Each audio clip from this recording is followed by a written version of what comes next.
So first of all good morning to all of you. ठीक है, आज का नया टॉपिक हमारा रीजनिंग के अंदर डाइस का है। ठीक है, जिसको भी आप इम्पोर्टेंट मान सकते हो। हालांकि JKSSB के एग्ज़ाम में ज़्यादातर देखने को नहीं मिलता है, लेकिन अगर आप रेलवे की बात करो या फिर SSC GD जिसके लिए आप प्रिपेयर होने आए हो, उसके अंदर हर बार एक क्वेश्चन, एटलीस्ट एक क्वेश्चन तो आता ही आता है। जैसे अगर आप RPF की बात करोगे तो उसमें 35 क्वेश्चन की रीजनिंग है। ठीक है, तो उसमें एक से ज़्यादा भी देखने को मिलेंगे। ठीक है, लेकिन एक क्वेश्चन एटलीस्ट हर एक एग्जाम में आपको देखने को मिलते हैं अगर आप सेंटर की बात करो तो। ठीक है, डाइस एक मान के चलें, अगर हम रीजनिंग स्टार्ट करते हैं तो सबसे पहले डाइस ही स्टार्ट करवाते हैं। क्यों? क्योंकि भाई ये सभी को समझ भी आ जाता है और सभी के लिए ईजी भी रहता है। ठीक है, तो चलो अभी तो हम पहले जैसे स्टार्ट किया था हमने मैथमेटिकल रीजनिंग, वो इसलिए ताकि आपकी थोड़ी बहुत मैथ की प्रैक्टिस भी हो जाए। ठीक है, मैथ की कैलकुलेशन भी हो जाए, आपको थोड़ा बहुत जो है कैलकुलेशन से भी आप वेरी हो जाओ। ठीक है, किस तरह से कैलकुलेशन करते हैं। ठीक है, आज डाइस का एक नया टॉपिक है। ठीक है, डाइस आपको दिख गई होगी बोर्ड के ऊपर कि डाइस बोलते किसको हैं। ठीक है, जिसके साथ भी हम लूडो खेलते हैं उसको हम डाइस बोलते हैं। ठीक है, तो इसी के अकॉर्डिंगली जो है वो पेपर में क्वेश्चन पूछे जाते हैं। क्वेश्चन किस तरह से आते हैं उसके ऊपर हम चलेंगे।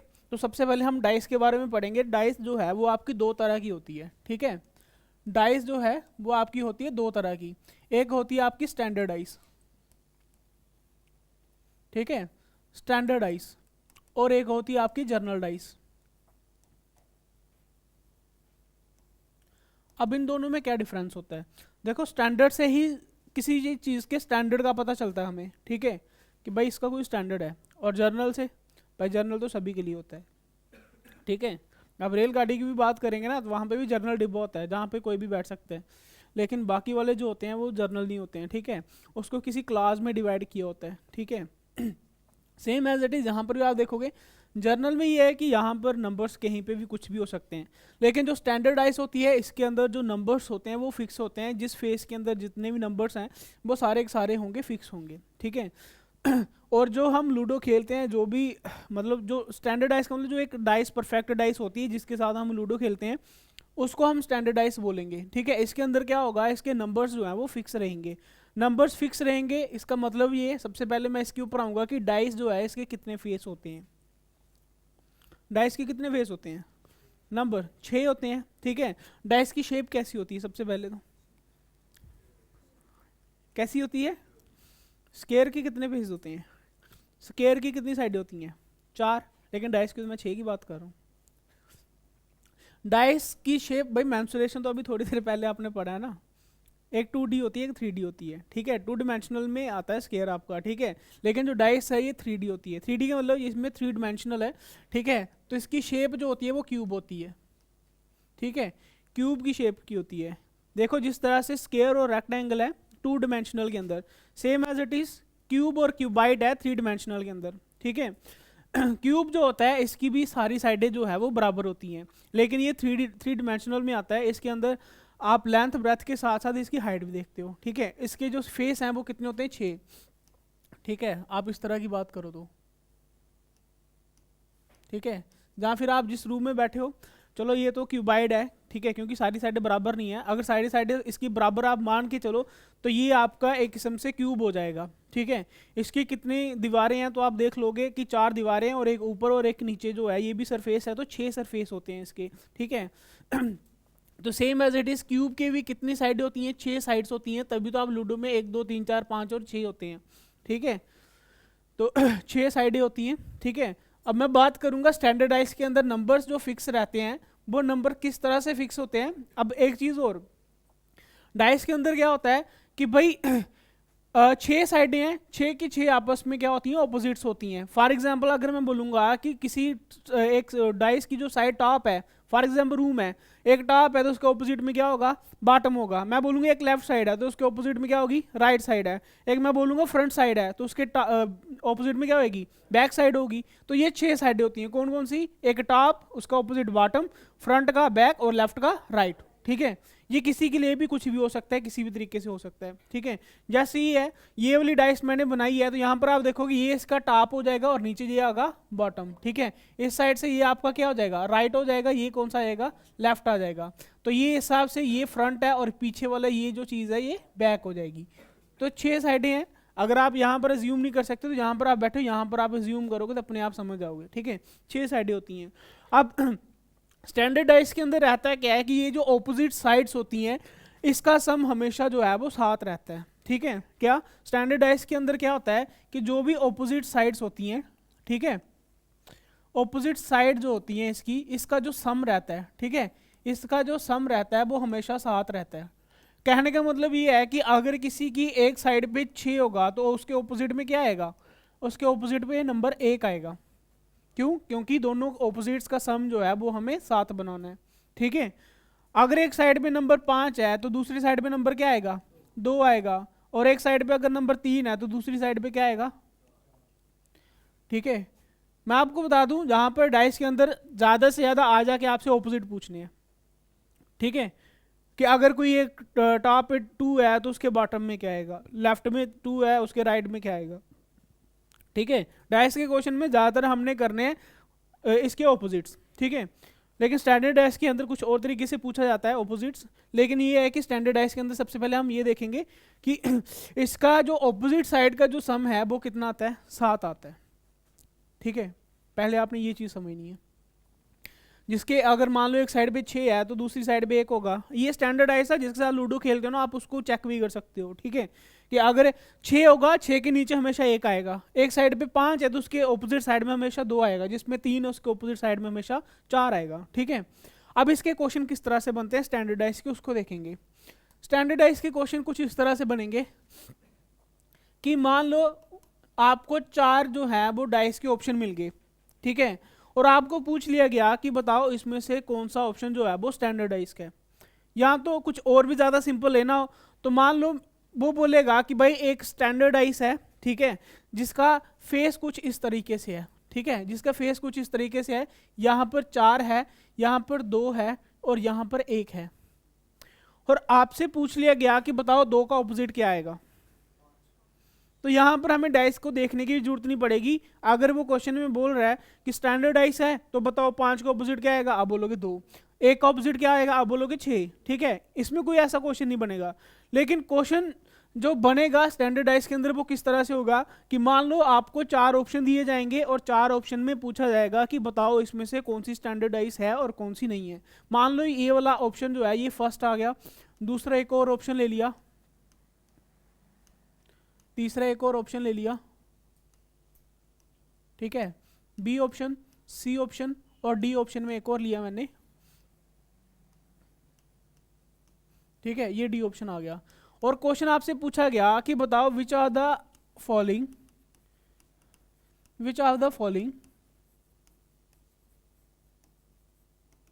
Is a standardise. इसमें से 4 जो ऑप्शन दिए हैं इसमें से कौन सी जो है वो स्टैंडर्डाइज है। इस तरह से क्वेश्चन आएगा स्टैंडर्डाइज के ऊपर, ठीक है। अब इसके लिए मैं एक और छोटे से बेसिक के ऊपर आऊंगा वो ये होगा कि यहां पर आपने नोट करके लिखना है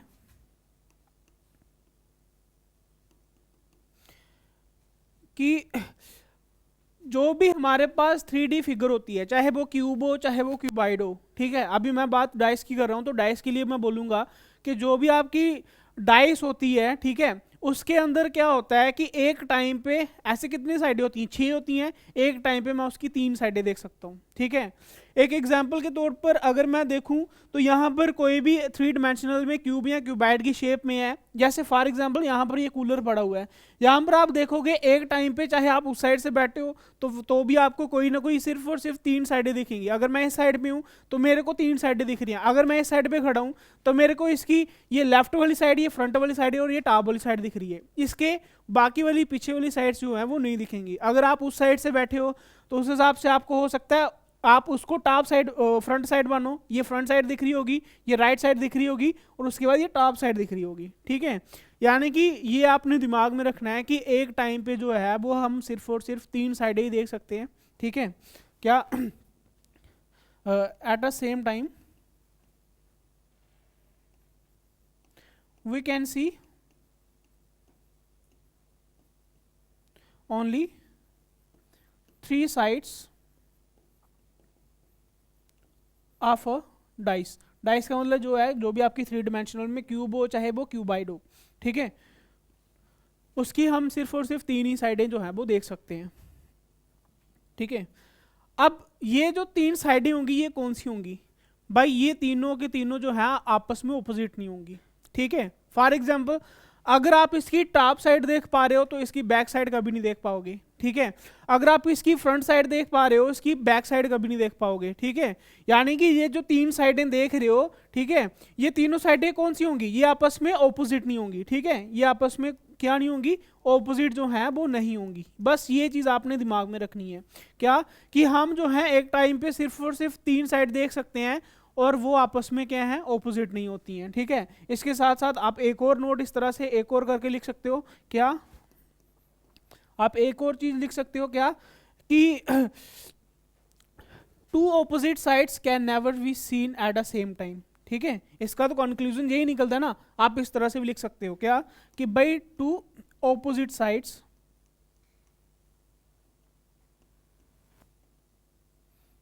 can never be seen at the same time.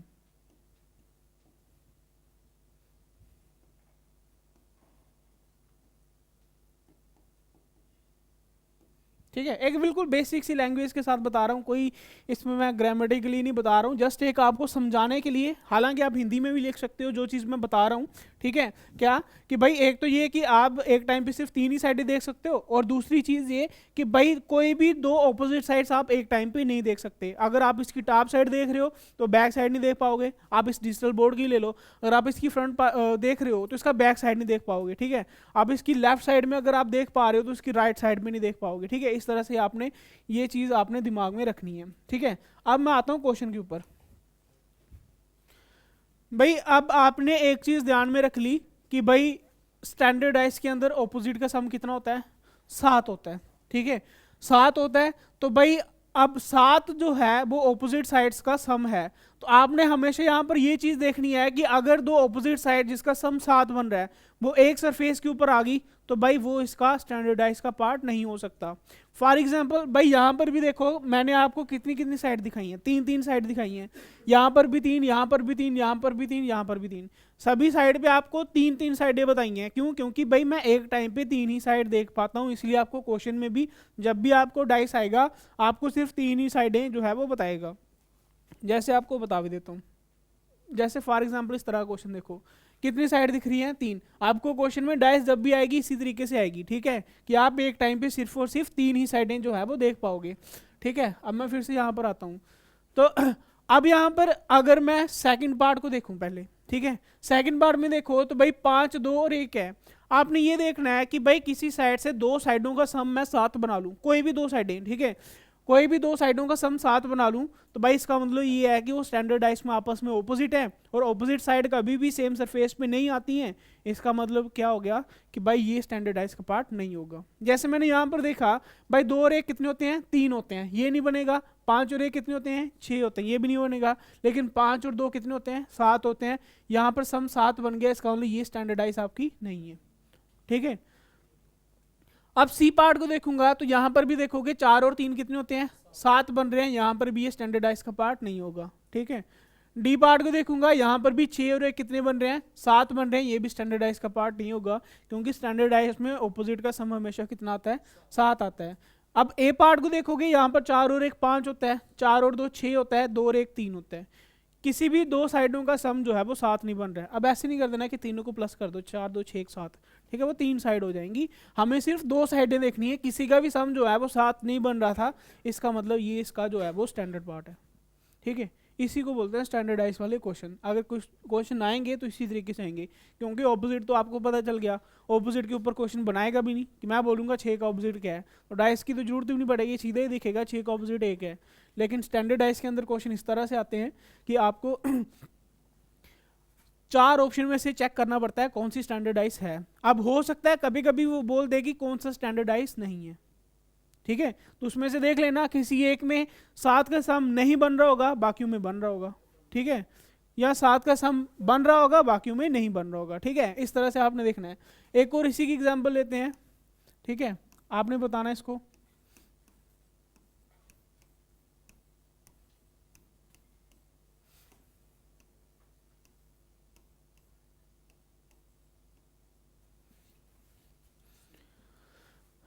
कौन सा पार्ट हो सकता है? भाई क्लास की स्टार्ट में मैंने आपको ये बात बोल दी कि ये डाइस एक ऐसा टॉपिक है जो सभी क्वेश्चन इसके कर लेते हैं। अब अगर इसमें भी आप अड़कोगे या मतलब बोलोगे समझ नहीं आ रही है, तो भाई मेरे को नहीं लगता फिर आपको रीजनिंग सीखने की ज़रूरत है, ठीक है, क्योंकि भाई आपके पल्ले पढ़ने ही नहीं वाली है फिर तो, ठीक है। बिल्कुल इजी वाली चीज़ें हैं, जहाँ पर चीज़ें नहीं समझ आएंगी वहाँ पर आपने मेरे को पूछ लेना है, ठीक है। और दूसरी चीज़ ये कि भाई जो जो चीज़ें नोट करवाऊंगा वो चीज़ें दिमाग में जरूर रखनी है, ठीक है। अब मैंने यहाँ पर देखा कि भाई स्टैंडर्डाइज कौन सी है, इसमें चेक करना है। आपने यहाँ पर देखा कि भाई 5 और 2 7 का सम बन रहा है, ये स्टैंडर्डाइज नहीं हो सकती। यहाँ पर 4 और 3 7 का सम बन रहा है, ये भी स्टैंडर्डाइज नहीं हो सकती।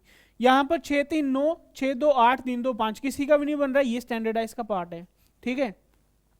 यहाँ पर 6 और 1 7 बन रहा है, तो ये भी स्टैंडर्डाइज नहीं हो सकती। तो ऑप्शन नंबर सी जो है वो मेरा राइट आंसर हो गया। क्लियर है, कर लोगे?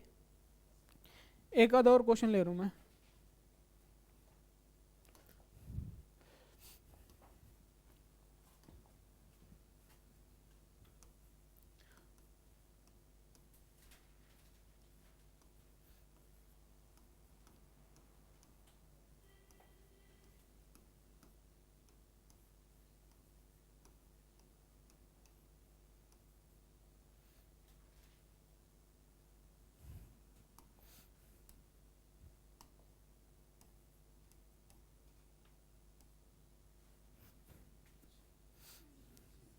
सी पार्ट बन गया, ठीक है। अब ऐसे वाला क्वेश्चन आएगा तो आपको भाई देख के ही निकल जाना है, ठीक है, क्योंकि मैंने आपको बताया हुआ है कि जो भी आपके ऑनलाइन एग्जाम होते हैं या एसएससी की मान लो, ठीक है, यहाँ पर आपको टाइम पीरियड कम मिलता है, ठीक है। टाइम पीरियड कम मिलने का मतलब ये है कि आपको कुछ क्वेश्चंस ऐसे होंगे जो भाई 3-4 सेकंड में ही क्वेश्चन निकलने हैं, उसके लिए आपको टाइम नहीं लगाना है, क्योंकि उसको आप टाइम लगाओगे तो भाई फिर इसका मतलब ये है कि जिसको टाइम लगना है आप उसके लिए टाइम नहीं बचा पा रहे हो, ठीक है।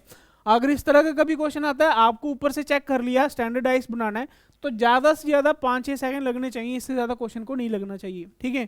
सामने दिख रहा है कि भाई 5 2 7 ये स्टैंडर्डाइज नहीं है, 6 1 7 ये भी नहीं है, 3 2 5 2 1 3 3 1 4 किसी का भी नहीं बन रहा है, ये स्टैंडर्डाइज है, और यहाँ पे 5 2 7 ये भी नहीं है, ठीक है, बन गया, ठीक है। उसके बाद अब एक और क्वेश्चन ले रहा हूँ जिसमें आपने चेक करना है कि कौन सी स्टैंडर्डाइज नहीं है, उसमें ये चेक करना है।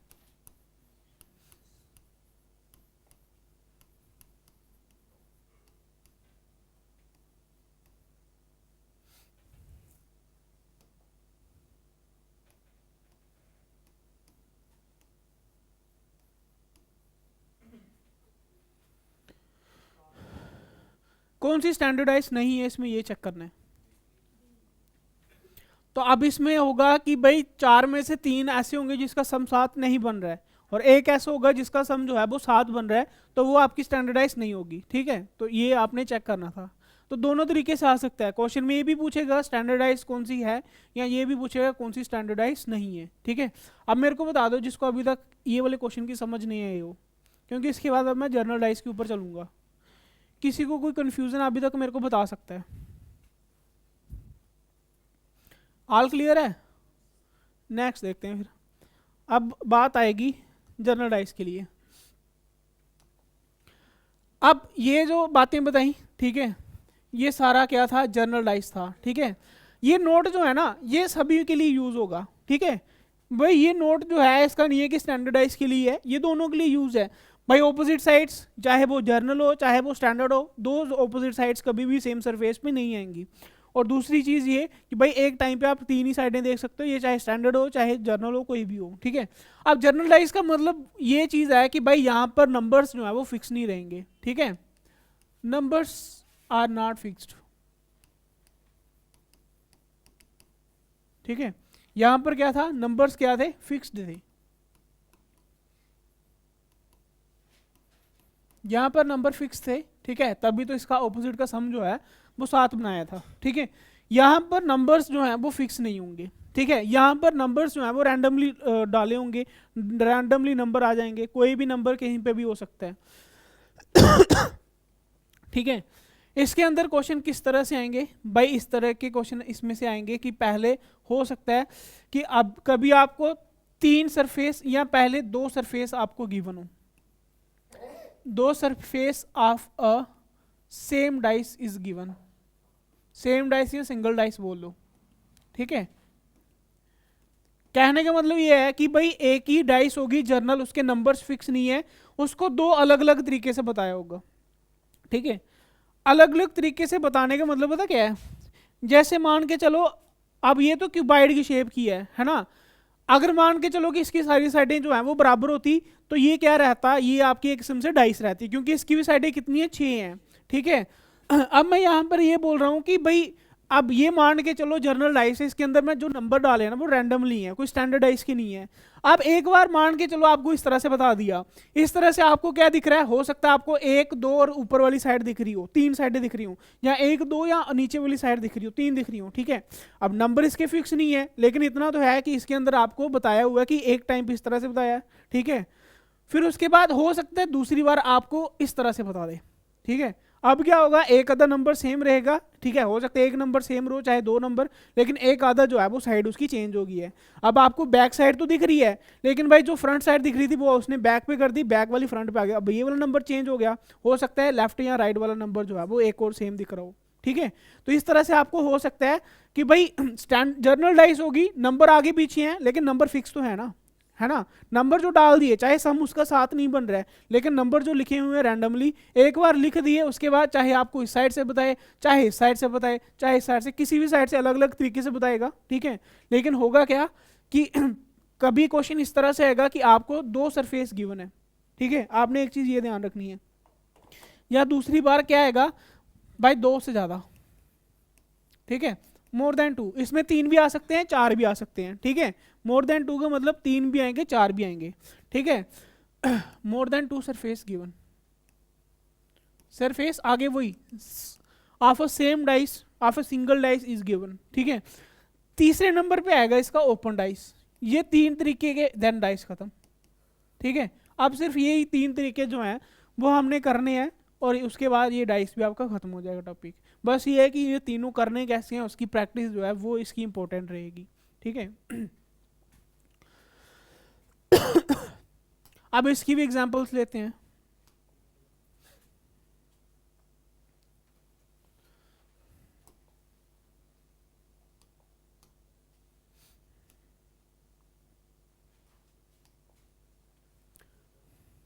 यहां पर करते हैं, ठीक है। अब जब 2 साइडें गिवन हो, ठीक है, व्हेन 2 साइड्स आर गिवन, जब 2 साइडें गिवन होगी ना, यहां पर भी आपने 2 तरीके के क्वेश्चन पहचानने हैं। भाई जिस तरह से आपको बताता हूँ ना, चाहे नंबर सीरीज करो चाहे कोडिंग डिकोडिंग करो, टाइप पहचानो, यहां पर भी टाइप पहचानने हैं, ठीक है।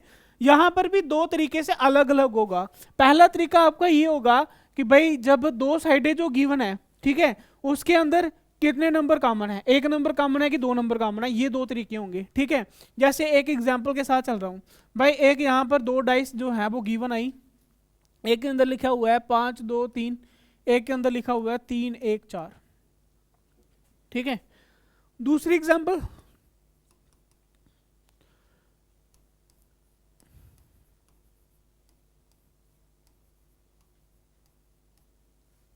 ये वाली, ठीक है। दोनों बार क्या हुआ, 2 सरफेस गिवन है ना, एक सरफेस ये एक सरफेस ये, यहां पर भी एक सरफेस ये एक सरफेस ये, दोनों बार क्या हुआ, 2 सरफेस आपको गिवन है। पहचान क्या करनी है कि जो 2 सरफेस गिवन है उसके अंदर 1 नंबर कॉमन है दोनों में, या 2 नंबर कॉमन है। जैसे पहले वाला देखोगे, इसमें कितने नंबर कॉमन आ रहे हैं, 1 नंबर कॉमन आ रहा है, दैट इज कौन सा, नंबर 3, ठीक है, नंबर 3 जो है वो कॉमन आ रहा है।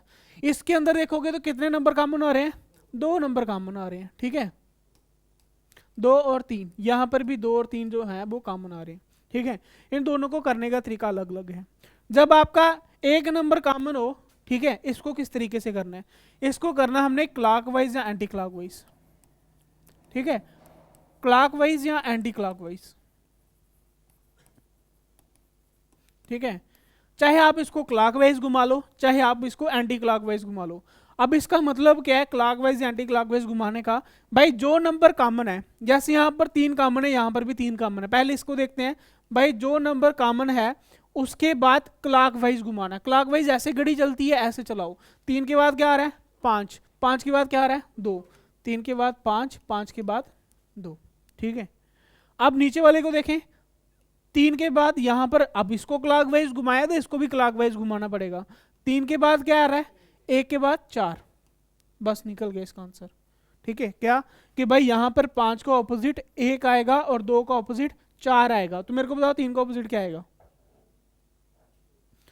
3 का ऑपोजिट भाई 6 नंबर होते हैं, 2 आपस में ऑपोजिट निकल के 4 हो गए, एक 3 का ऑपोजिट जो बच जाएगा क्या होगा, 6 नंबर बच गया ना।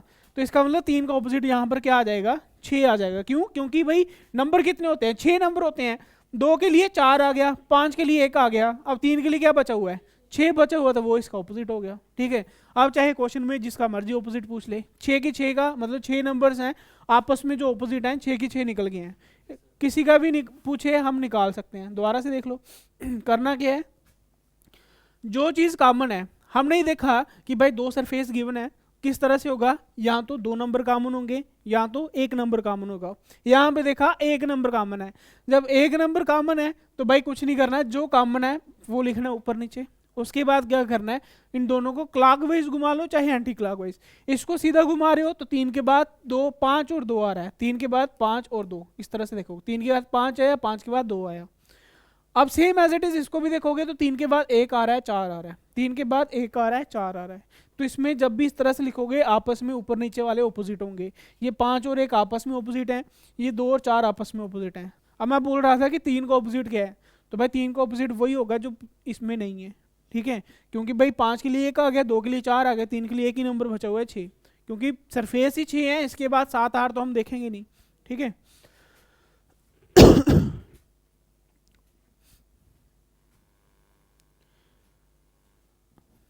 क्लियर है। अब जब 2 सरफेस गिवन होंगे तब क्या करना है, हाँ, जब 2 नंबर कॉमन हो तो आपने इसमें, ये सबसे बड़ा इजी तरीका होता है, जब 2 नंबर कॉमन है इसमें हमेशा क्या करना है, जो नंबर बच जाएगा वो आपस में ऑपोजिट होगा और पूछेगा भी हमेशा उसी का। क्या कि भाई जहां पर 2 नंबर कॉमन है, भाई जो कॉमन है उसको छोड़ दो। ठीक है, जो पीछे बच गए, ठीक है, जो नंबर पीछे बच गए रिमेनिंग आर ऑपोजिट्स। ठीक है, जो पीछे बच गए वो आपस में क्या होंगे, ऑपोजिट होंगे। ठीक है, कौन कौन सा बच गया, यहाँ पर 5 बच गया और 5 का ऑपोजिट क्या आ जाएगा, 1 आ जाएगा। यहाँ पे 5 का ऑपोजिट 1 है, यही पूछ सकता है, इसके अलावा नहीं पूछ सकता। ठीक है, अगर इसके अलावा पूछेगा, मैं क्योंकि मेरे पास तो नॉलेज यही है ना, इसके अलावा मेरे को कुछ मिला ही नहीं, मेरे को तो यहीं से निकालना है। हाँ, अगर वो बोल भी ले कि बताओ 2 का ऑपोजिट क्या हो सकता है, 2 का ऑपोजिट क्या हो सकता है, भाई देखो 2 का ऑपोजिट क्या 5 और 1 हो सकता है, क्योंकि ये तो आपस में ऑपोजिट निकल गए हैं, यानी कि ना तो 5 हो सकता है ना तो 1 हो सकता है। अब मेरे को बताओ 2 का ऑपोजिट क्या 3 हो सकता है, भाई ऑपोजिट सेम सरफेस पे नहीं आते हैं, इसका मतलब 3 भी नहीं हो सकता। तो पीछे क्या बचा, भाई या तो 2 का ऑपोजिट 4 होगा या 2 का ऑपोजिट 6 होगा, हो सकता है इस तरह से ऑप्शन में आ जाए। ठीक है, या तो ओनली 4 होगा या ओनली 6 होगा, या बोलेगा आइदर 4 और 6। ठीक है, बस यही रहेगा जब आपको 2 सरफेस गिवन होंगे, 1 नंबर कॉमन है इस तरह से करना है, 2 नंबर कॉमन है इस तरह से करना है। क्लियर है यहाँ पे। ठीक है बाकी हम नेक्स्ट वीडियो में करेंगे।